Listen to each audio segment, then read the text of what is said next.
नमस्कार, शेतकरी योद्धा न्यूज लाईव्ह लातूर चॅनलमध्ये आपलं हार्दिक स्वागत। पाहुयात आजच्या घडामोडी।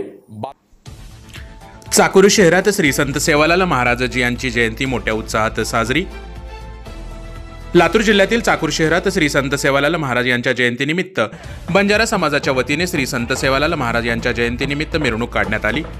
बंजारा समाजाचे प्रतीक श्री संत सेवालाल महाराज यांची चाकूर शहरातून रविवारी रोजी दुपारी 1 वाजता मिरवणूक काढण्यात आली। या मिरवणुकीत चाकूर परिसरातील बंजारा व महिला बांधव सहभागी झाले होते। यावेळी बंजारा महिलांनी पारंपरिक नृत्य सादर केले। पाहुयात सविस्तर।